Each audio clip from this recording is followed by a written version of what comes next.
Mommy! I heard a loud cry from the kitchen, so I stopped drafting the interior design for a condominium unit. Grace! Aunt Lailani called me in urgency. I immediately ran to the kitchen to check on my son, who I left playing with his puppy, Groggy. He's a Siberian Husky. What happened? I asked Aunt Lailani, who was looking at my son in horror. My eyes widened when I saw Paul Alexander covered in mud. I immediately dashed and kneeled in front of him. Where have you been? I asked. Paul smiled widely and pointed to the direction of the garden. I looked at Groggy beside him and saw how he, like my son, is covered morbidly with mud. We played, Mom, he said proudly. I pursed my lips in a thin line as my heart calmed down. For a moment, I thought something happened to my son. I don't know if I would survive it if something bad happens to him. You are so dirty, Aunt Lailani told Paul. But Paul just laughed at her. We played, Granny, he replied enthusiastically. I looked at Aunt Lailani and saw that she still has that small skull in her face for the way my son looked. I chuckled and wiped Paul's face with my bare palm. Next time you play with Groggy, don't be too dirty, I told him in a soft way. Paul let out a cute pout. But it was fun, Mommy. I bit my lip and smiled. Just don't get too dirty, I told him. He grinned and nodded. So I can play with Groggy outside? He asked, full of hope. I looked at Aunt Lailani, who was already shaking her head at my son. I turned to Paul and smiled. Yes, but don't play with mud. Yes, he beamed and gave me a kiss on the cheek that only transferred some mud into my face as well.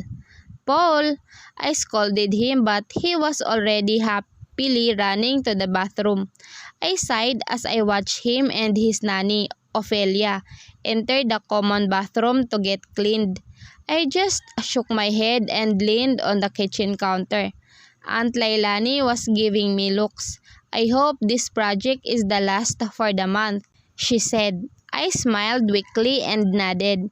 It's only the 15th of the month, but I already had accepted and finished 5 projects. Usually, I would only have 2 to 3 a month. This month was record-breaking because classes would start soon in some universities in the Philippines, and a lot of condo units were bought for the students.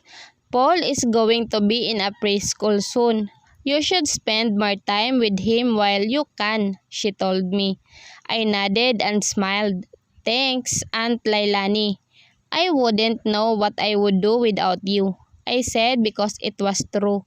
Aunt Lailani has been my rock for the past 5 years. She's my mother's only sister alive. She's lived in the Philippines all her life and she was happy about it. After everything that happened, Elliot told me to go to the Philippines and start a new life here. Chicago was messy. Remembering everything that happened sent chills down my spine. What do you do? Elliot bellowed at me when he knew what I did to my shares in the company. I wanna leave, I yelled back, crying and bawling because my broken heart is getting more broken than ever. I can't stay here. Everything is making me sick. Elliot rubbed his palms against his face before looking at me with piercing eyes. What? Are you just going to let the murderer of your parents take over your company? Gracila, that company is rightfully yours. I scoffed and shook my head. It doesn't matter. I can't look at any of them now, I replied weakly. The company is dying. The company is going down because of the scandal. Since the day the news broke out, several investors have been pulling out their stocks and in a span of only 2 days, The stocks dropped to a whopping 62.8%. It is very devastating for me because when I think of the company, I think of the hard work of my parents for the longest time. It is very difficult for me to let it go, but what can I do now? I can't stay in a losing company. If this continues, I won't only lose our company but also all the assets that my parents put up for me. Porter Dunn could do something about it. Elliot exasperated. I smiled, chuckling lowly before shaking my head. Since when did he become a fan of Porter Dunn? I can't even remember. Gracila, did you consult him about this? He asked me with his voice rising even higher. I looked away and wiped my tears. Why would I do that? I don't even know if I could face him right now. I feel numb at what he did to me.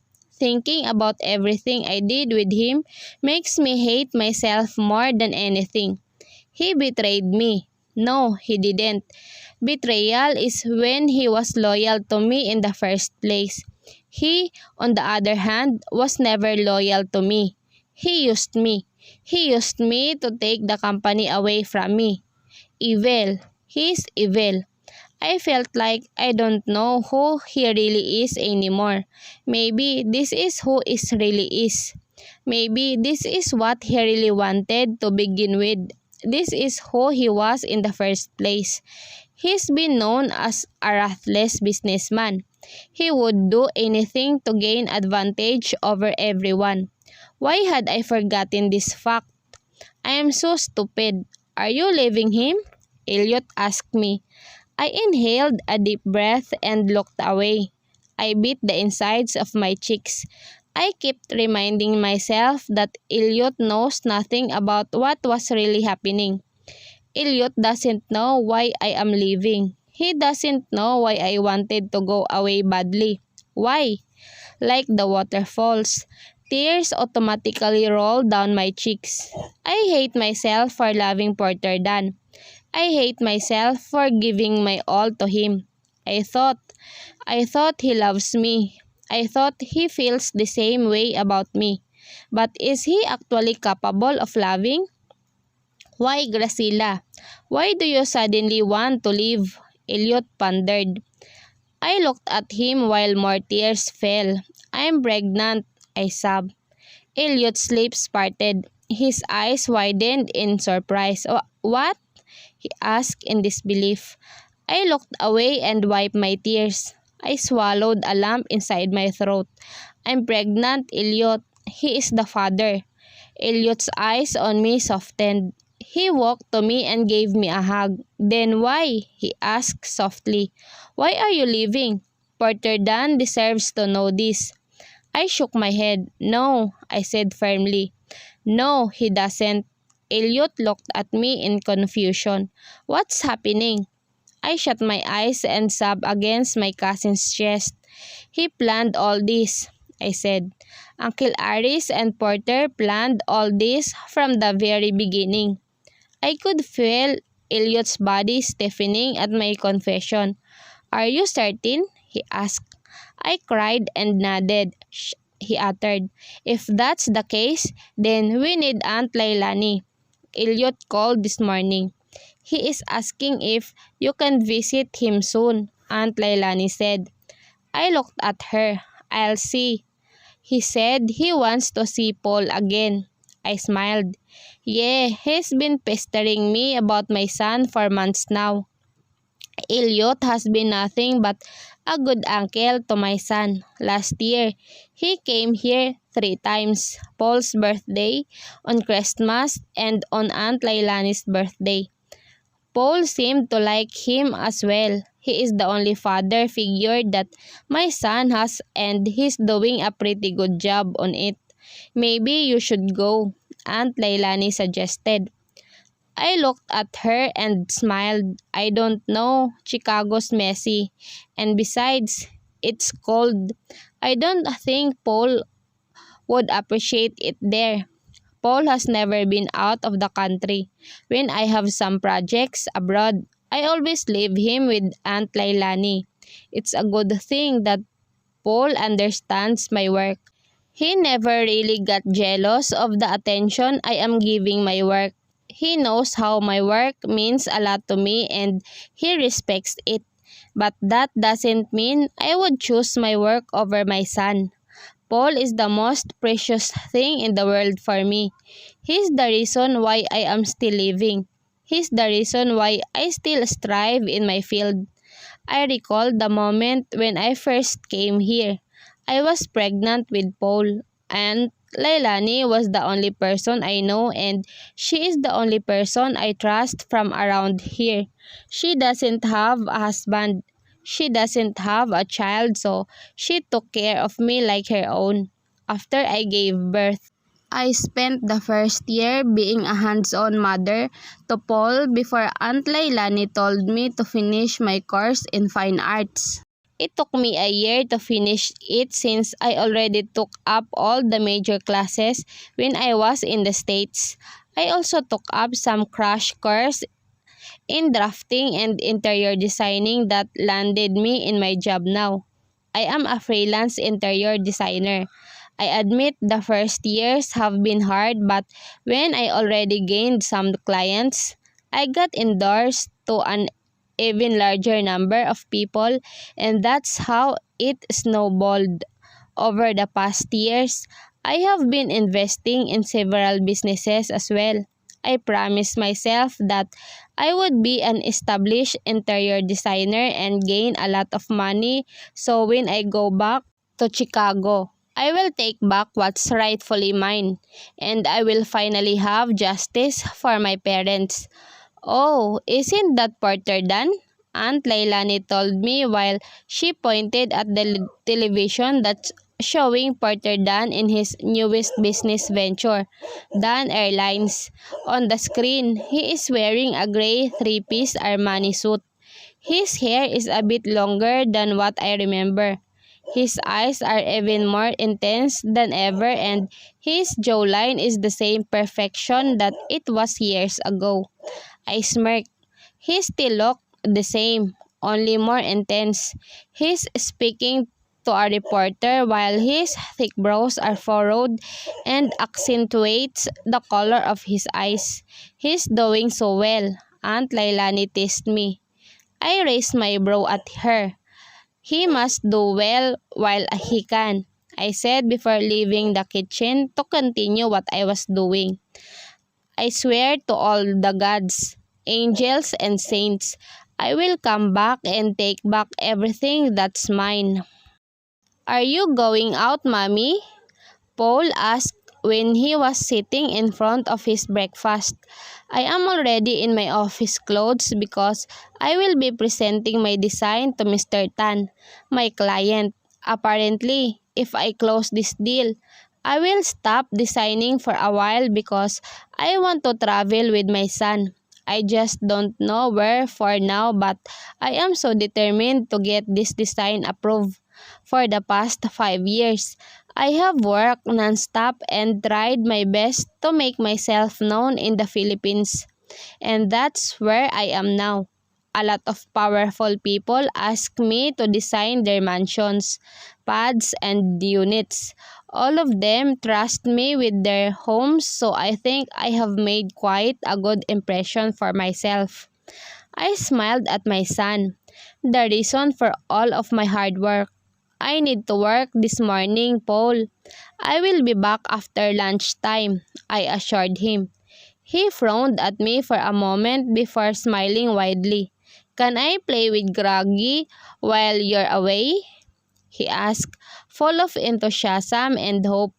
I smiled and nodded. Of course, but you must not go out of the gates, okay? He nodded eagerly before eating his cereal. I smiled inwardly as I watched my son eat. Paul has been my inspiration and motivation for the past 5 years. I want to be successful because of him. I want to become the best interior designer because I need to secure his future. I want him to have the best life, better than the life I was used to, better than the life I experienced with my loving parents. Whenever I think of giving up or whenever I feel exhausted, I just think of Paul's smiling face and everything will automatically fall into place.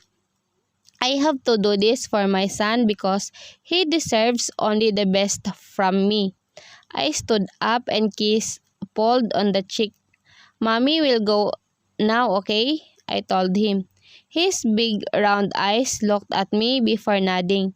Take care, Mommy, he replied and planted a kiss on my cheek too. I chuckled and caressed his face. I took a deep breath. He looks very much like his father. His eyes, his brows, his nose, and his mouth.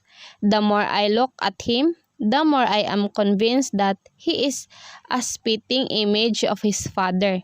I swallowed and shook my thoughts inwardly. I shouldn't be wasting my time thinking about the people who wrecked me. Everything that I have now and the person that I am now are all because of the struggles I have faced for the past 5 years. I lost my parents' company. I lost my first love. I broke my heart and never really got the chance to heal it back to be the unscratched heart that it was before I met Porter. But then, I am stronger. I am better now. Scarred but stronger. Broken but better. Miss Fuller, I think your designs are good. The 50-year-old Mr. Tan told me after I presented him at least 3 variations of the minimalistic design for his brand new 4-bedroom condominium unit. I smiled and thanked him. So, what is the design that you like the most, sir? I asked him. I have already presented him everything, from the painting of the unit to the buying of the furniture, so he wouldn't ask me any more questions. Mr. Tan pointed at the wood template design. I started to explain to him the timeline of the whole design. I estimated it to be done in 2 weeks since I wanted all the smell of the paint to be gone before his son moves in. He agreed and that was a done deal. I was already about to bid goodbye when he suddenly opened up about his daughter that is based in New York, who wanted to avail my services. My eyes widened. New York, sir? I asked in shock and disbelief. He smiled and nodded. My daughter came home last month and saw the magnificent design of our house. She asked who the interior designer was and I said it was you.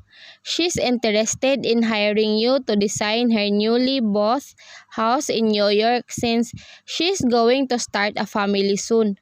I took a deep breath. I don't really know what to say. I have had some project that involved going abroad, but it was only with Asia. I have never stepped foot in the United States for the past 5 years. Mr. Tan fixed his glasses as he looked at me with a hopeful gaze. She's willing to pay for all your expenses, from your airfare to your accommodation, if you accept this project. He convinced. You can also bring your son. I inhaled a sharp breath. I'll think about it, Mr. Tan, I told him. I don't really know if I'm already prepared to set a foot on the land of America. Sure, I would like to take everything back again, but I don't think I am mentally prepared for this. You should, Miss Fuller. This will be one of your biggest projects yet.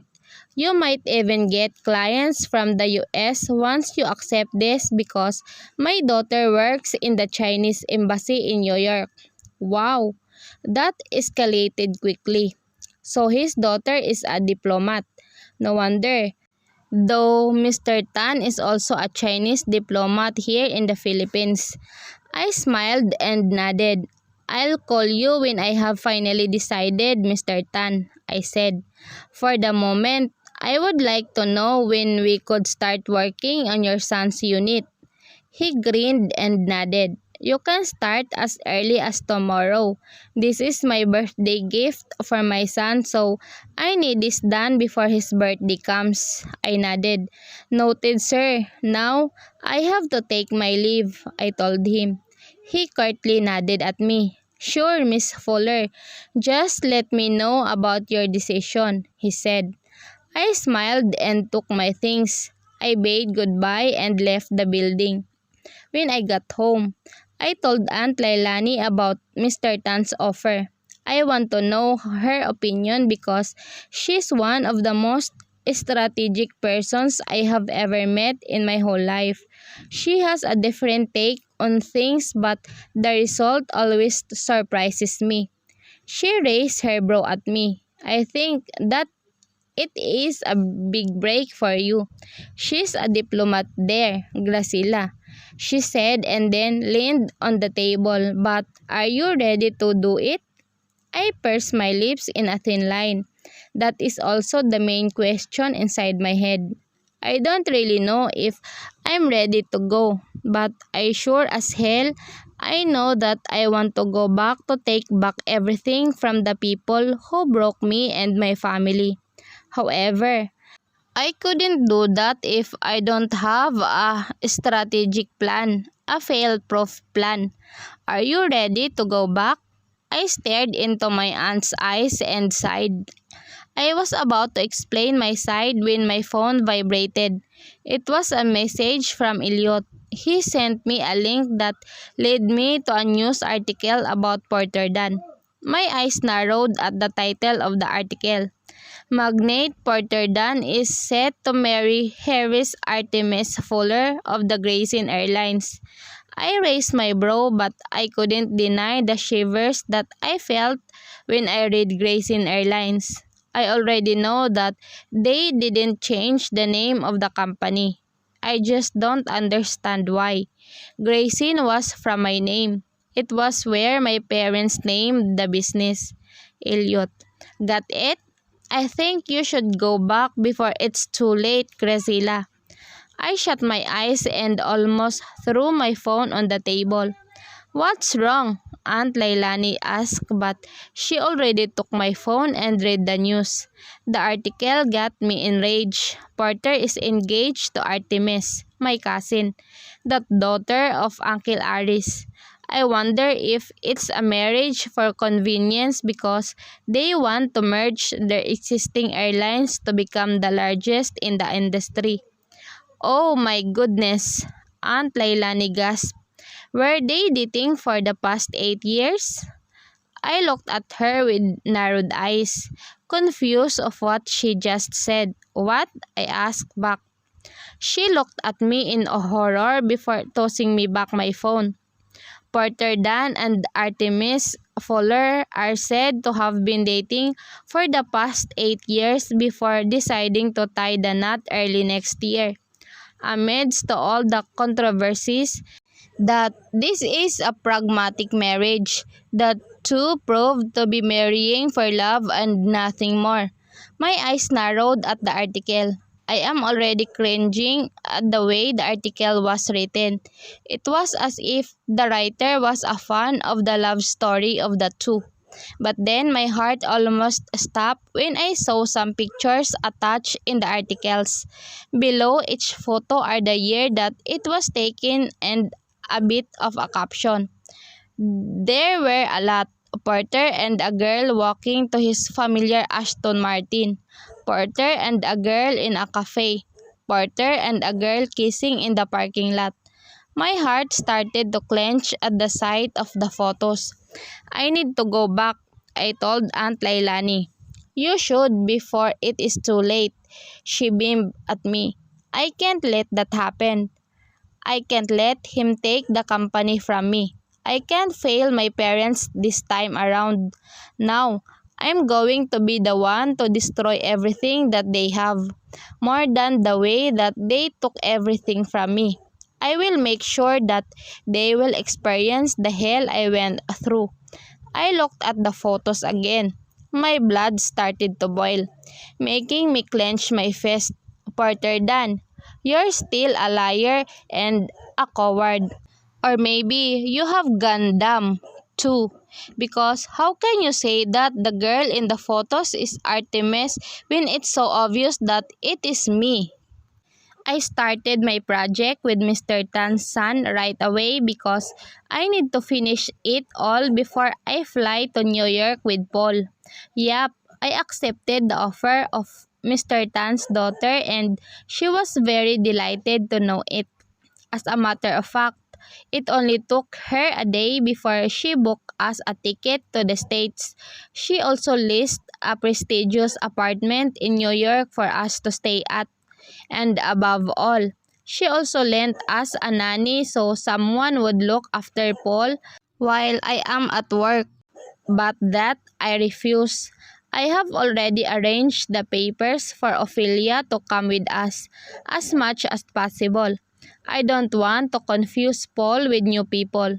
And also, I have known Ophelia for years now, so my trust in her is immeasurable. I have been asking Aunt Leilani to come too, but she said she couldn't leave her businesses behind. I wonder if that's the only reason though. When are you coming here? Elliot asked me as we spoke on FaceTime. I sighed. He seemed really excited, but I know that he is only excited because he'll get to see Paul more often. Maybe next week, I replied. I need to finish my last project. He nodded, but then a huge grin came across his face. I'm really physic to see my nephew again. I miss him a lot. I rolled my eyes. It's like he hasn't seen my son for years when in reality, they just saw each other months ago when he came to visit in January. Good thing New York is not too far from Chicago. He beamed and even clapped his hands. I shook my head but then I still laughed at him. The past 5 years didn't only change me and my life, it has also changed my cousin. Gone are the days where I can see him laughing and smiling all the time. This time, he's always so serious. He's very workaholic that I don't think he even has time to date other people. But then again, his past relationship did him extreme damage. Princess was his one and only but she left him for another man. I don't really get it. I have prepared his room at home. You should come to Chicago too, he said. I gave him an "Are you serious" look and he just shrugged. He loves Iron Man, right? I got him an Iron Man themed room. I could almost see him poking rainbows and unicorns. I gave him another look. I don't really know if he's getting my stare at him or what, but he keeps on insisting that Paul and I go to Chicago. I don't think I can go there yet, I told him to prove a point. He smirked at me. Then what's the reason of your visit here? Aren't you going to get your company back? I stared at his words and realized that he has a point. Truth be told, isn't that the main reason why I am going there right away? I shut my eyes and mentally cursed at myself. I need to get it together. I need to gather my senses because I need to make sure that I get the company back by hook or by crook. Elliot sighed and that made me look at him. I can see how his expression changed from the carefree to the usual serious one. He pursed his lips in a thin line before sighing out loud. Look, Gracila, I'm so sorry for sending you the article and telling you to rush in coming here without thinking if you're ready or not. I smiled weakly. You have a point, Ellie. If I don't come back sooner, I'd lose the chance to take it all back. Thinking about losing the company for the rest of my life makes my heart ache. Thinking about losing the hard work of my parents, it kills me inside. But if you're not yet ready, don't force yourself, Elliot said. I don't want you throwing yourself at something that could harm you. I smiled and nodded. I know. Thank you for the concerns. Elliot sighed. I will always be concerned about you, Grace. You're the only cousin that I have, he said softly, and that made me smile. I only have two cousins on both sides. One from my mother's side, Elliot, and one from my father's side, Artemis. I am not really close to Artemis because she grew up in London, where her mom is working. It's only Uncle Aris that I was accustomed to. I trusted him because he was my dad's only brother. But I guess it was wrong of me to do that. The eventful night at the police station haunts me every night. No, all of the decisions I made before. They all haunt me before I sleep. I couldn't stop asking myself about the what ifs and what could have been. What if I pursued business instead of fine arts? What could have happened if I didn't leave? What if I never met Porter Dunn? What if I never loved him? Would any of those make a difference in how my life is now? But then, every time they all cross my mind, I only think of my son and everything is all okay. I love Paul with all my heart and I would trade everything and anything in the world just to have him. He's the best thing that happened in my life, in all of my past decisions. He's the only thing that's right. He makes everything okay, and that's enough for me. I don't really care what comes in my way as long as I have my son with me. He's my source of happiness and strength for the past 5 years. I do anything to protect him.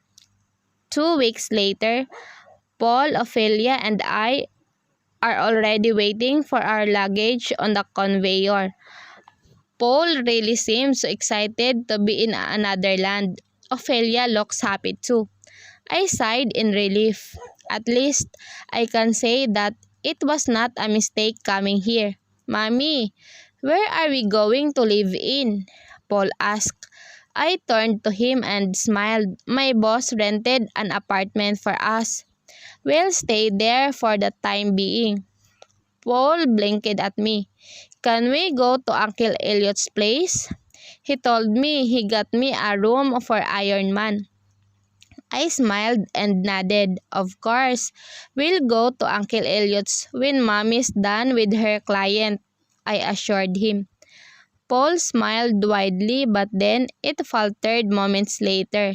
He pouted cutely and hugged my leg. I miss Groggy, he said sadly. Ophelia looked at me and I just inhaled a deep breath. I crouched and smiled at my son who was looking at me with sad eyes and cute pouting lips. It's okay, Paul. Like I said, when Granny comes here, she'll bring Groggy with her. But for now, Groggy needs to stay so Grandma is not alone, okay? Paul slowly nodded and I caressed his hair and cheek.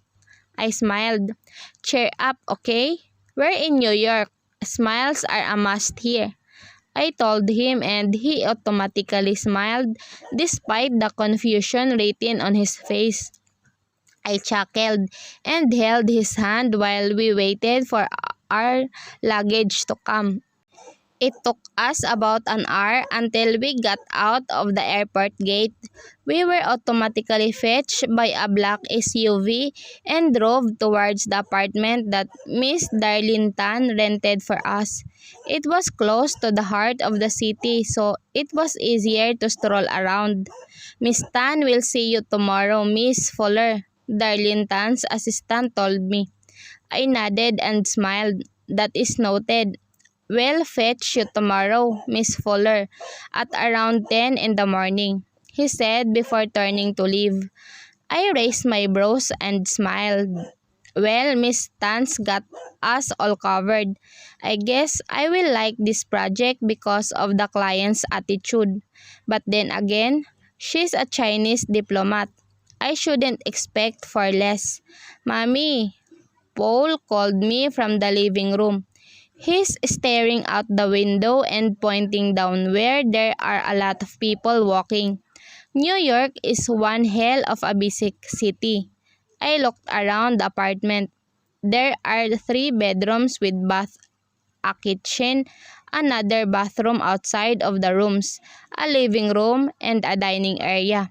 It was more of a house for me. The design was more on the wooden side of things, which made it look antique and classic. Ophelia walked to me.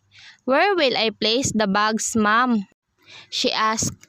I looked at all the luggage. "Just get yours to your room. I'll do the unpacking for Paul's bags," I told her, to which she just nodded. I took a deep breath and stared at my son, who is enjoying the view from the window. I smiled to myself. I have to do this for my son. I can do this. We got settled into our apartment quicker than I thought it would take us.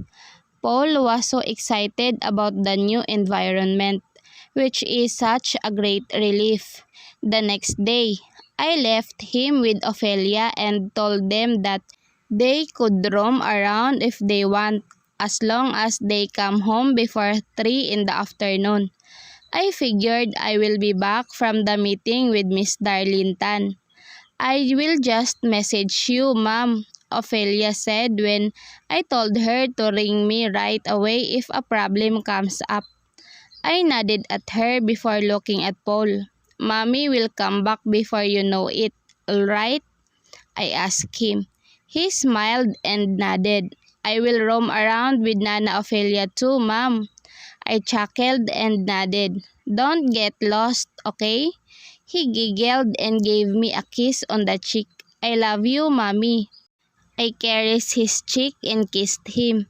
"I love you more, baby," I said before leaving the apartment to meet with Miss Darlington. True to my expectations, I am now facing a very formal Miss Tan. She's wearing a pastel orange bodycon halter dress under a cream blazer. Her hair is curled up to the middle of her back and she's wearing just the right amount of makeup. Well, I ought to never expect less from a diplomat, right? "Good morning, Miss Tan," I greeted her. She smiled and stood up to shake my hand. "It's so nice to finally meet you, Miss Fuller," she said in a very cheerful voice. Her eyes are surprisingly round and expressive. Her lashes are long even without extensions. She has a tall nose and thin lips. She motioned the seat in front of her. "Come on and sit with me," she said. I nodded and took the seat she was referring to. "We should order first," she told me as she looked into the menu. She asked me what I wanted and immediately called the waiter. Looking at her makes me really admire her. She's one of the few examples of a strong woman, and she's going to get married and have children. She's going to be a cool mom. You know, Miss Fuller, I am really impressed with how you designed my parents' home in the Philippines. I had to pester my father to get you to design my house here," she said as she looked at me with a wide smile. "Thank you, Miss Tan," I replied because I can't really think straight now. I am very overwhelmed with what she's saying. Sure, I'm used to people praising my work, but it really is different when it comes from someone I admire. She chuckled lightly. "My father said, 'You are the daughter of Paulo Fuller?'" she asked, and I nodded. "I am so sorry for your loss." I smiled and sighed.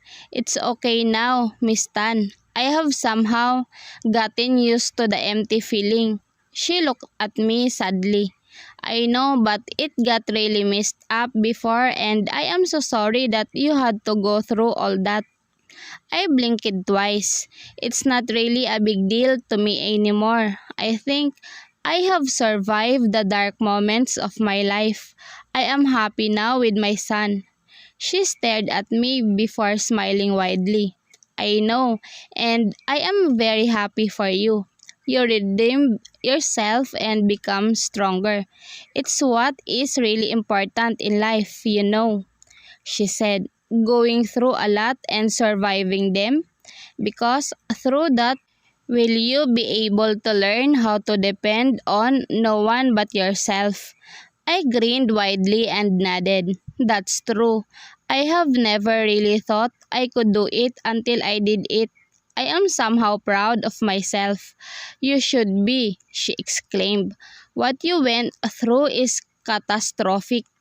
I laughed at her exaggeration. She's still beautiful and composed even though she seemed horrified and scared at the thought of the things that I went through. She's just too classy no matter what she does. We talked for a lot about our lives until our orders came. But even then, we were still talking about my life as a mother and her life as a diplomat. She has a high rank in the Chinese embassy that she has to have bodyguards all the time. She said she didn't like being watched but she had no choice. It was only after eating when we started talking about the real matters. She told me a lot of details about her mansion in one of the most prestigious countries in Manhattan, and I started feeding her with design ideas. I also showed her some samples of the design I told her. She has also gave me a lot of inputs about the design that she wanted in her home. She's very intellectual and witty. She's well versed even in the world of design. It took about 2 hours before she decided to end our meetup because she has things to do in the embassy. We agreed to meet 2 days later where we would get to visit her house. The next few days in New York had become more about work. On the days that I am free, I tend to roam around the city with Ophelia and Paul. Elliot also visited us once and promised Paul that he would take him to his house in Chicago. I gave your number to Sheila, Elliot said when we were on FaceTime.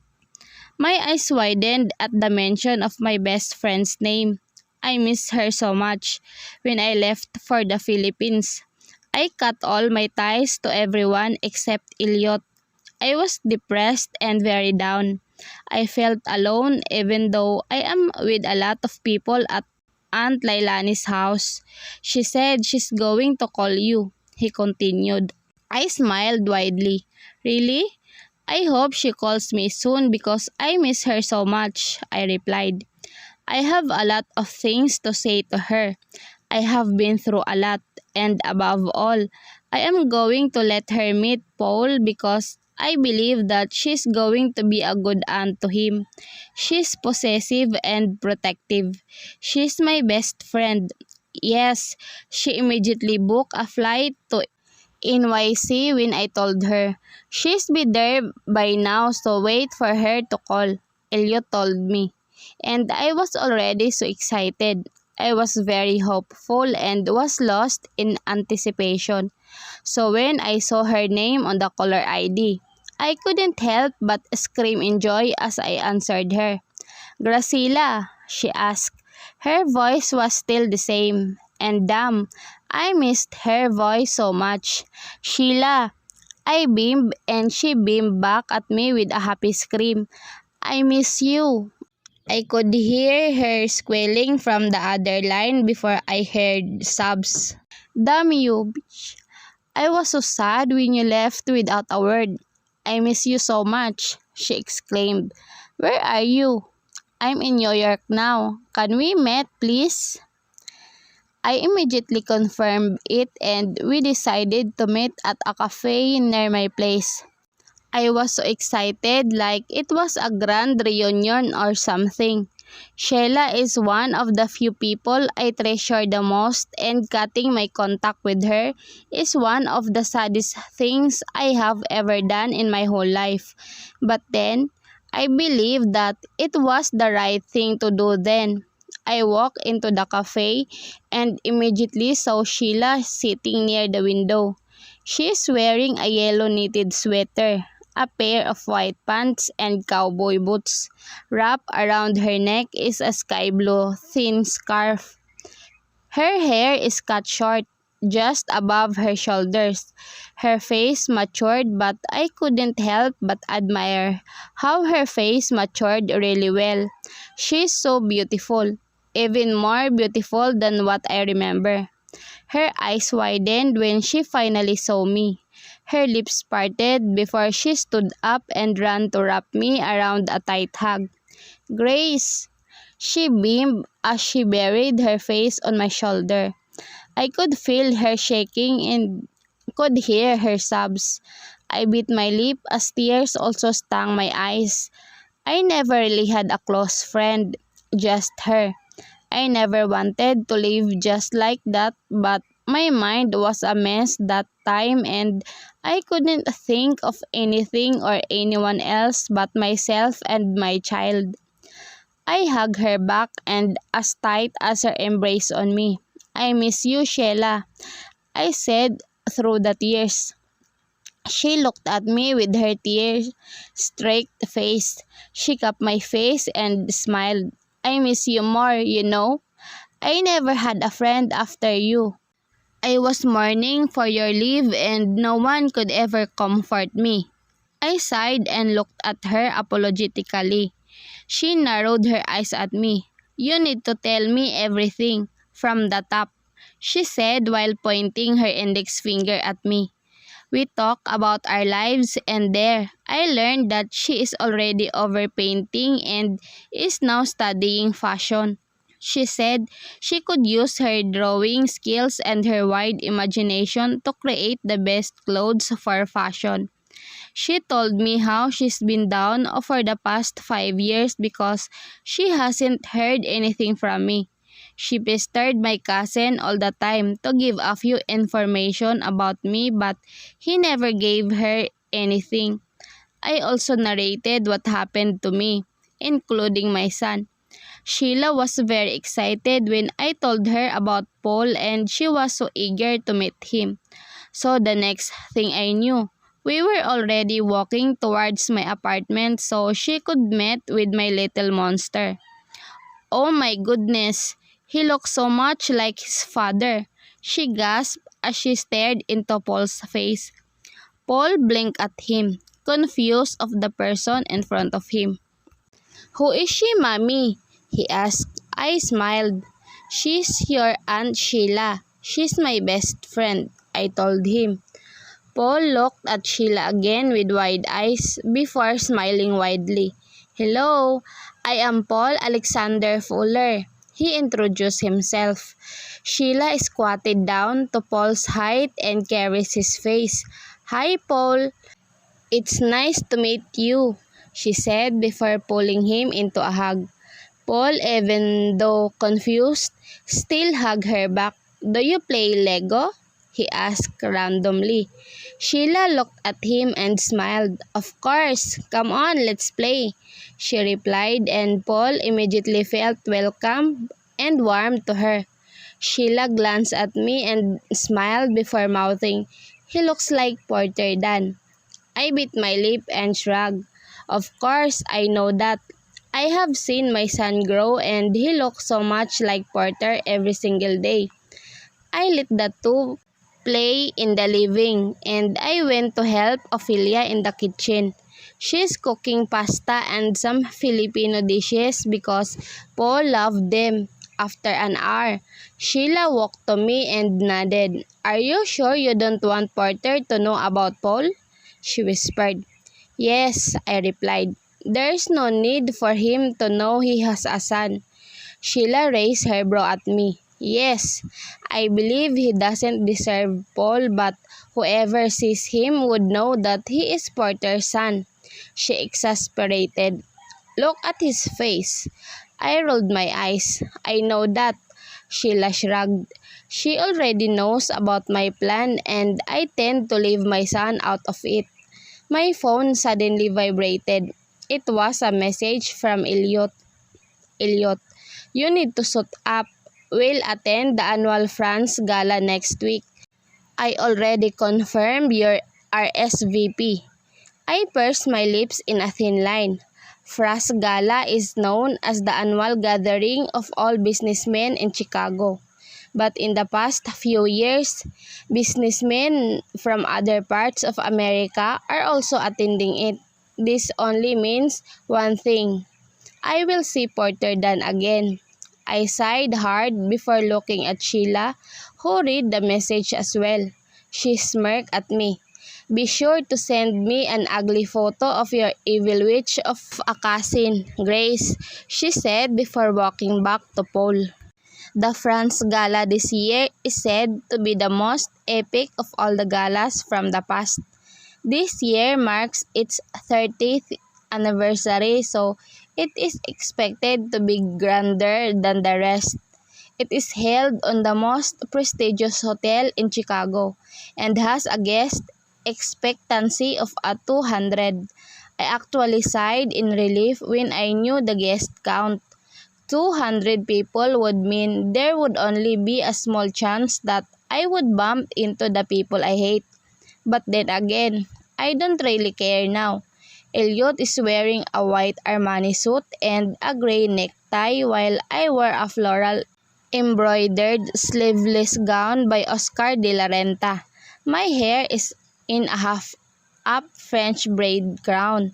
We were immediately crowded by reporters as we started to walk to the red carpet. People seemed to have recognized me because they were all calling me by my name. Luckily, we ignored the reporters and just went straight inside the venue. Elliot was chuckling lowly as we passed by the toxic media.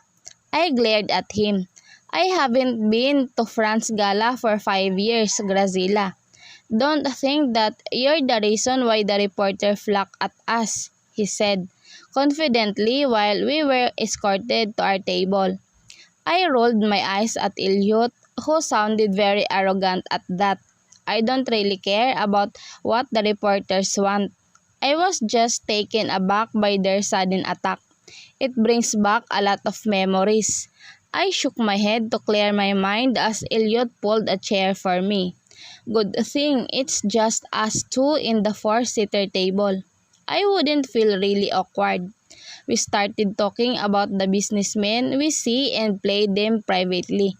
We really are like this. We are really childish. But it's fun. So when someone came to interrupt us, we were really disappointed. Grazilla, a handsome man who I think is in his late 20s or early 30s, asked. I looked at him and smiled. Yes, sir, I replied. His eyes widened and started to reach his hand out. This is a nice sight. I thought you went somewhere far. I am Kino Sloan. I glanced at Elliot, who is just smirking at Kino Sloan before turning back to this stranger and shaking his hand. Grazilla Fowler. He smiled widely. It's really nice to meet you, and you too, Elliot, he said as he looked at my cousin, who stood up and shook hands with him. How's the beach project? Elliot asked. Kino Sloan sighed. Pretty bad. Cancelia's a pain in the ass, he chuckled. I narrowed my eyes at my cousin because I feel like he knows Kino Sloan that well. They sounded very casual and friendly.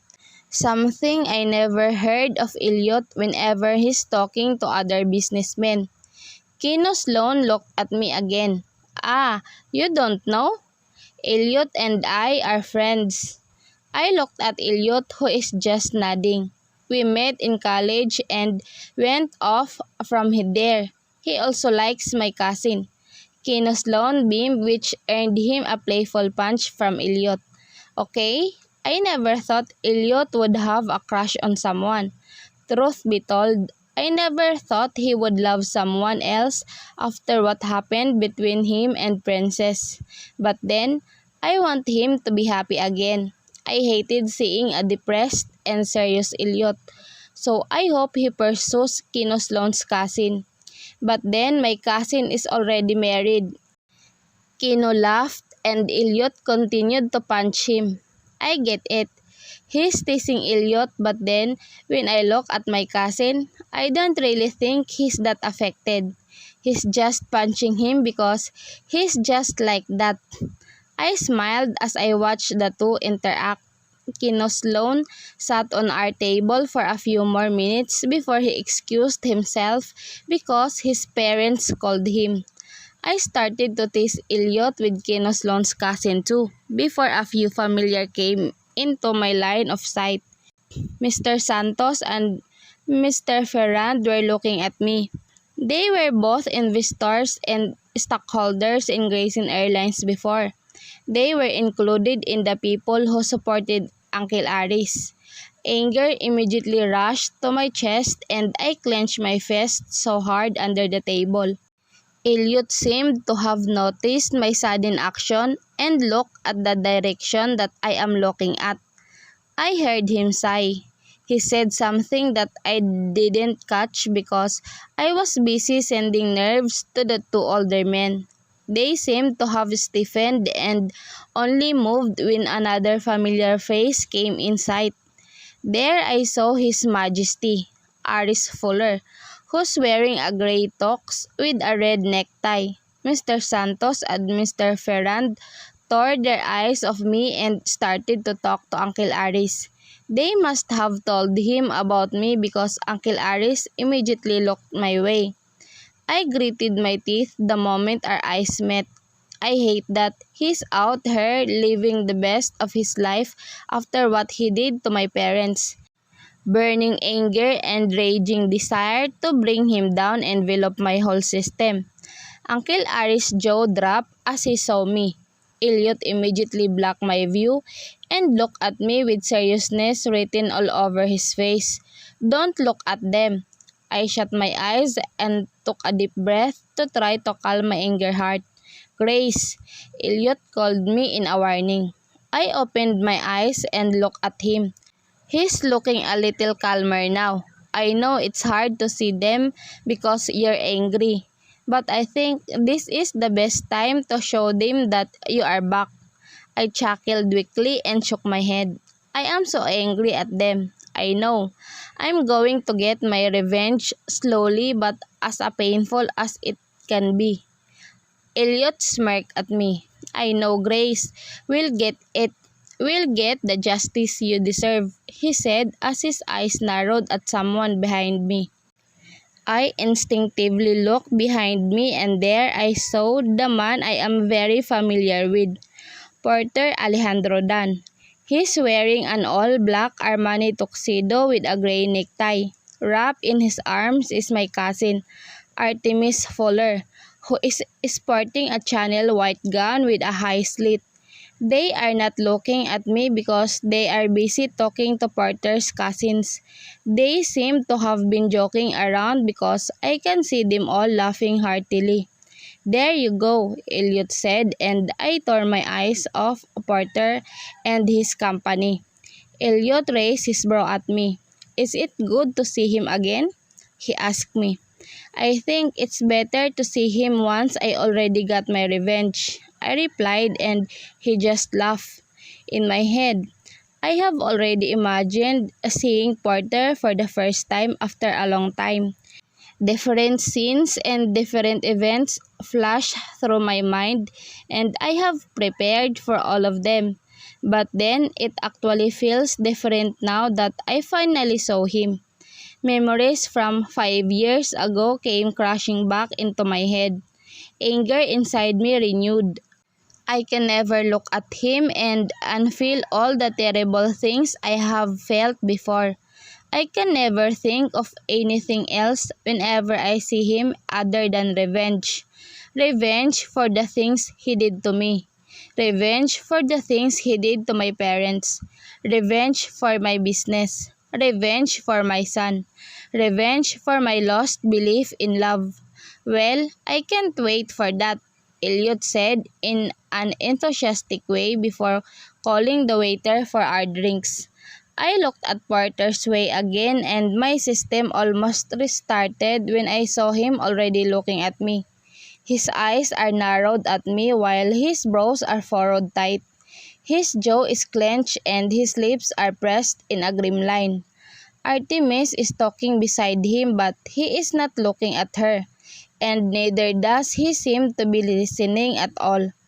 I smirked at him and saw his lips part. I rolled my eyes and looked away. Damn it. I saw my wine flute filled and gulped it all down in one shot. Elliot was laughing at my move. I glared at him and asked the waiter to pour me another drink before gulping it all down again. Fuck this. I am so angry that I want to hurt them all now.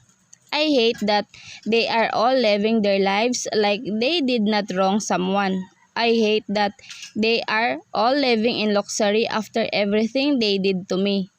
I fisted my hands and sighed. I looked at Elliot. I have to go to the restroom. He nodded and pointed where the restroom is. I walked fast and slammed the cubicle door shut. I stood there and leaned my back against the door while I stared at the toilet bowl. I need to fucking calm down. Goodness, did you know I was with Porter Dunn last night? I heard a woman's voice inside the restroom. Holy hell, he felt so good. I narrowed my eyes. Did I hear it right? Ella, you should stop it with him. He's already engaged, another woman said. Someone laughed. Why would I stop, Han? He's the one who told me it's all play. All play? The other woman asked. The first woman laughed. I know, right? I don't think he's serious with Artemis Fuller. I mean, I have never even heard about her name in years. But they are in love. Yeah, then why does Porter Dunn insist we meet then? My eye widened. What the is happening? Maybe he wants to play before tying the knot with the woman he loves. The other woman, who obviously have the better judgment, said, I don't know. I don't really care. And it's not like the pictures are of Artemis. The first woman laughed. I mean, come on. The pictures are definitely better than that bitch. I smirked. I don't know why I felt good about that. Of course, the pictures are better because they are me. Duh. Whatever, Ella. You're just feeding your ego. Let's go. I heard of footsteps leaving the restroom, and that's the only time I went out of the cubicle. I walked to the sink and washed my hands. What the hell are those girls talking about? If my hunch is right, then I think Porter is cheating on Artemis. If that's the case, then I think it would be better and fair game. I looked at my face and smirked. I walked out of the restroom and was almost shocked to see Porter Dunn leaning on the wall with his hands in his pockets. He slowly turned to me and stood up straight. I raised my brow and started to walk straight despite my heart beating like a bass drum. Porter held my elbow, stopping me from passing by him. I turned to him and immediately got caught under his intense glare. His majestic jaw is clenched. His thick brows are furrowed. Why are you here? His words cut from within, but it was nothing compared to the pain I felt because of him. I smirked. I got invited, I replied casually as I yanked my arm away from his grip. His lips parted for a moment before pursing them in a thin line. Why are you not with your husband then? I narrowed my eyes at him. Husband? What? He clenched his jaw tighter. His glare intensified. Why are you with your cousin? Where is your husband? He asked in a serious voice. Did he think I was married? I smirked once again. I don't really care what he thinks of me anymore. I don't even know where he got that news, but I don't really give a on what he believes in. At home, of course, waiting for me so we could warm our bed like we do every night and every time we want to, I replied, taunting and started to walk away, but then he gripped on my arm again. Now, his eyes are burning with anger and intensity. I hope he makes you moan and scream better than I do, he said with every word laced with anger and rage. I smiled sweetly. Don't worry, he's a whole lot better than you, in bed and all other aspects. I mocked him before starting to walk away. Ah, my heart is racing fast as I walk back to my table with Elliot. That encounter with Porter gave me a lot of questions inside my head. Elliot looked at me as I sat beside him.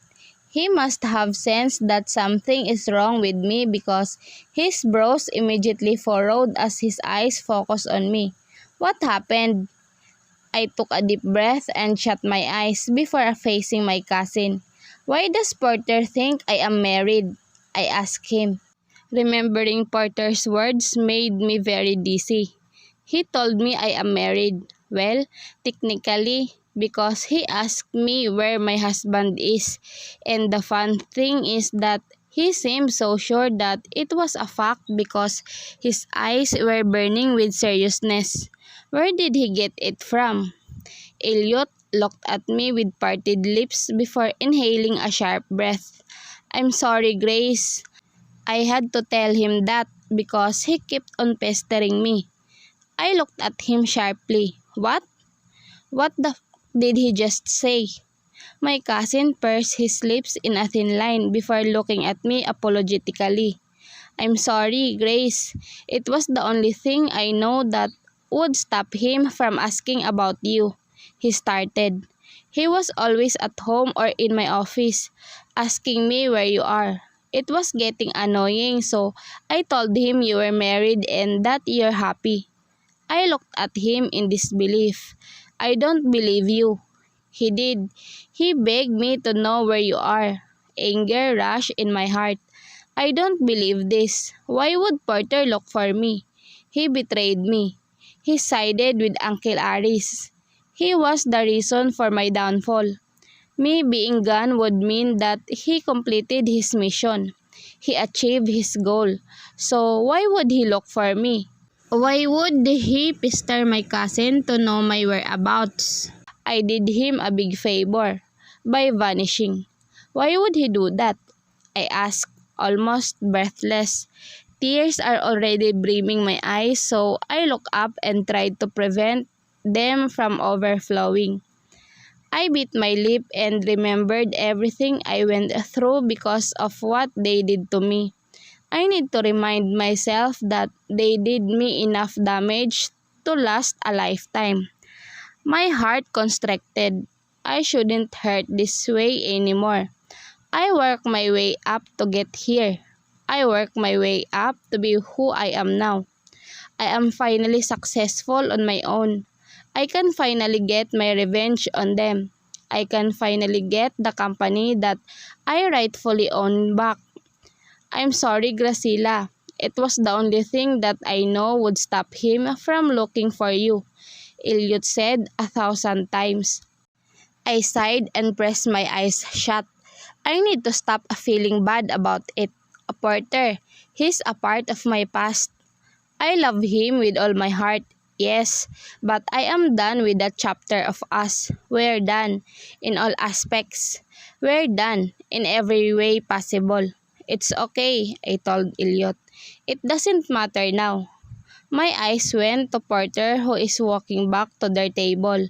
His eyes are serious and his face looks like he's in deep thought. He sat beside Artemis who's looking at him with questioning eyes. She whispered something to hear and he just shook his head. My gaze then caught Sage, who's looking at me with his usual emotionless gaze. His arms are crossed against his chest. He slowly smirked at me and I looked away. Did he talk to you? Elliot asked me. I nodded before gulping the wine down. A little, I replied. Where? Restroom. Elliot creased his brows. What did he say? I shrugged. Why was I with you instead of my husband? Something like that, I replied and pretended to be non-emphatic. Elliot frowned. I hope you didn't give yourself away, he told me. I glared at him before rolling my eyes. You should have at least told me what you told him because he really caught me off guard there, I hissed. My cousin shrugged. I didn't know it would mean that much to him anyway. He's engaged to your cousin. I narrowed my eyes at him. He has a point. Why would he bother anyway? He's already engaged. And why do I have to care anyway? I am in no way related to him. I don't even see Artemis as my cousin anymore. They are all dead to me. There was only one other thing why I have to stay in Chicago for another day. I want to go visit my mom and dad. Are you sure you can go alone? Elliot asked me as I walked down the living room all prepped up. I looked at him and nodded. I can drive myself there, Ellie. I can see that he was about to protest but he shut his mouth and just nodded. I know that Elliot is so concerned about my safety now because word is out that I am back in town. But then again, I believe that no one will dare kill me now because there would only be one suspect when that happens. And I know they are not that dumb. You take care, he told me. I nodded at him, assuring before walking to the car. The ride to the cemetery was good. It was quiet and it was the only thing that I need now. I need silence to calm my mind. I need silence to organize my thoughts so I could think clearly. After this, I will fly back to New York and be with my son. We FaceTime a while ago and I learned that he's already missing me. But then he also said that he's jealous because I get to see his Iron Man themed room before him. I parked near the resting place of my parents. I took the flowers and candles from the back seat before walking to where my parents are.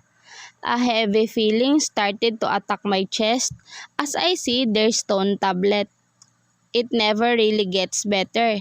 Years have passed but my longing is still there. I don't think it will ever go away though. I will always be this same girl who wished to have more time with her parents. I will always be the same girl who misses her parents every minute of every day.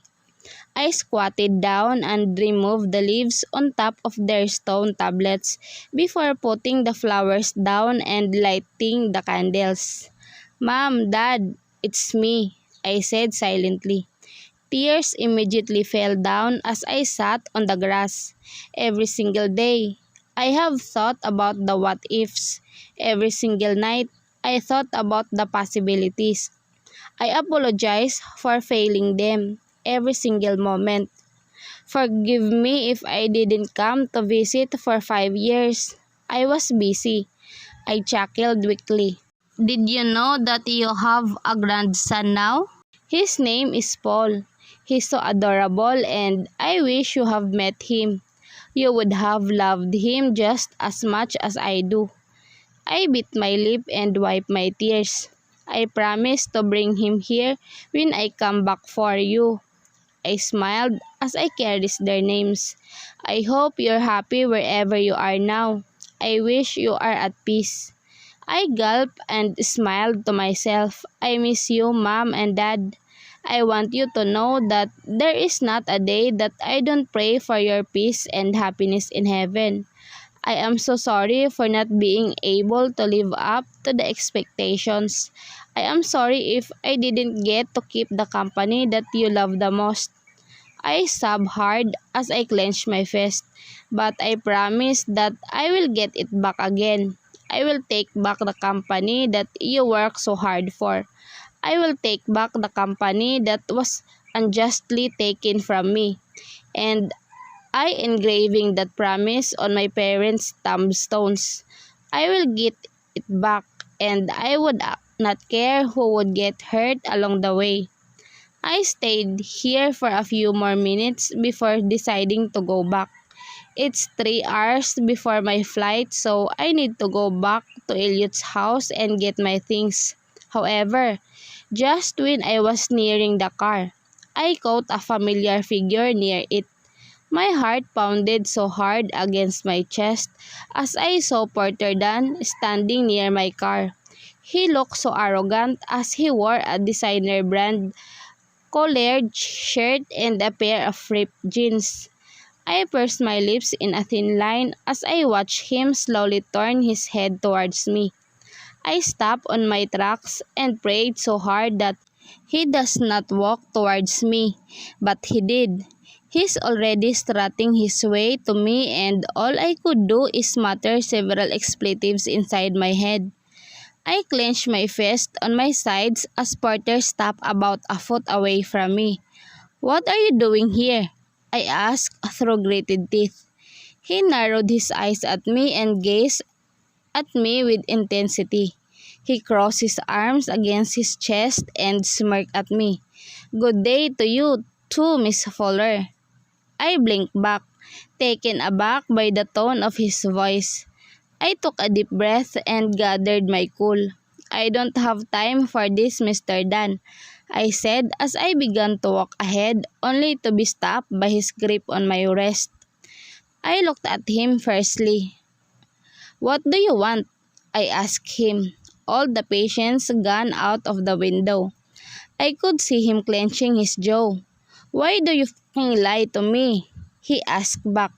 Anger is laced in his voice. I narrowed my eyes at him before scoffing in disbelief. "I lied to you? Isn't that the other way around?" My voice is mocking and taunting him at the same time. He didn't speak. I raised my brow and smirked. "What? Cat got your tongue?" He pursed his lips in a thin line. "Why did your cousin fucking tell me you're married when you're not?" He ignored my question and asked me another one. I gritted my teeth. My heart is beating so fast because of anger and disbelief. How could he be this thick-skinned? "You were a fool to believe it." His grip on my wrist tightened. His eyes were raging in anger. "Why would I fucking not believe it then? You were gone in a haste. I fucking tried to track you down but I fucking couldn't. Your cousin was the only person I know that would have contact with you, but what did he do, huh? He motherfucking lied to me." He was shaking. His chest is rising and falling heavily. I clenched my jaw and tried to yank my hand away from his grip, but he did not let loose. "That's not my fault, Porter." His lips parted at what I said. It was as if I unlocked something in him because his grip loosened almost immediately. "You don't expect me to stay with you when I know that you only used me to get the company," I exclaimed at him. The pain I felt 5 years ago all came flashing back. The betrayal, the heartbreak, everything. "You don't know how hard it was for me to leave, but I have to. Because there's nothing left for me here. You all broke me. You all took everything away from me." Tears are falling as I broke down in front of him. "So why are you acting like I took something from you, huh? Isn't this what you all wanted? Me leaving so you could have my parents' company to yourselves? I just saved you from the headache of my existence." Porter's eyes softened. Pain and surprise crossed his face, which I don't understand because he was one of them. I fucking trusted him only to be betrayed by him in the end. He tried to hold my arms but I yanked his hands away. "You don't know what I had to go through, Mr. Dunn. And you don't know how far I would go to take it all away from all of you," I whispered. Energy spent from the outburst. "Graciela," he called in a voice that he used to call me before. My heart almost melted but I refused to give in to him. I lifted my face and looked straight to his face. "You know the thing that I regret the most, Porter?" I asked him before smiling weakly. "It's the fact that I trusted you to be different from the stories I heard about you. You just proved me wrong. You're heartless, ruthless, and evil. I regret that I stupidly fell in love with you. I don't think I could ever forget the face of Porter the moment I left him in the cemetery. It has been days, but I could still remember it vividly, and it's bothering me. I sighed and started to supervise the start of the designing of the interior of Miss Darlin's home in New York. Today is going to be a busy day because we have to install most of the appliances and lights.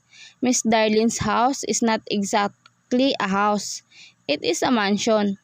It is located at the village that only elite people could afford. It's obvious because I barely see any house in the neighborhood. Most of them are all mansions. Yes, move it a little on the right, I instructed as I assisted my staff with the painting of the Great Wall of China. It was painted by a rising artist, Lake Finch. We started installing the chandeliers and fixing all the appliances in the living room. It took us about 5 hours to finish the living room alone. It was already 2 in the afternoon when we finished it, so we decided to take a short break before resuming in 30 minutes. We are really behind the schedule because of some complications with the suppliers and our hectic schedules as well. We have to finish the whole house in 2 weeks, and I think we could only make it if we work overtime every day. But that would be impossible. My phone rang and it showed Paul's name on the screen. I immediately excused myself from the table and answered the call. Paul, I said the moment I heard my son's cute laugh from the other line. Mommy, he beamed. Nan, Ophelia, and I are in Times Square. I smiled, totally appreciating the excitement of my son, who's in one of the most popular places in New York City. But then, I feel really sad because I wasn't there with him today. Is it nice there? I asked him. Yes, he exclaimed. Wish you were here, Mommy. I sighed. I wish I was too, baby. I told him sadly. But once I'm done with this, I will be with you in everywhere you want to go. This project could render me 3 months with Paul, so I am so determined we'd finish this. Also, after this, we would be going to Chicago so I could execute my plan of revenge.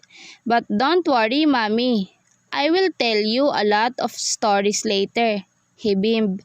I smiled widely. All right, I will be waiting for your stories then. Yes, Mommy, he replied.